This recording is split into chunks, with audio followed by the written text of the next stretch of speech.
How to move snaps into my eyes only. Hello guys, this is Atticus back with another tutorial video.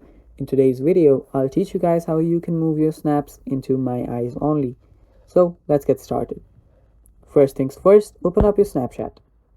Now after you open your Snapchat, just click any snaps that you want. So let me just click this snap and save it to my memory.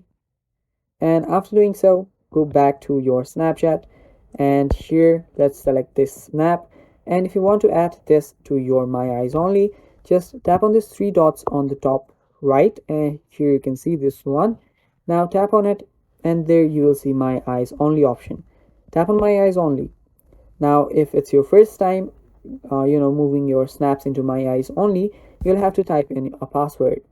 After you type in your password, you will be able to just add it to your my eyes only. So there you go. Now tap on move and you're done. So that is basically how you add your snaps into my eyes only.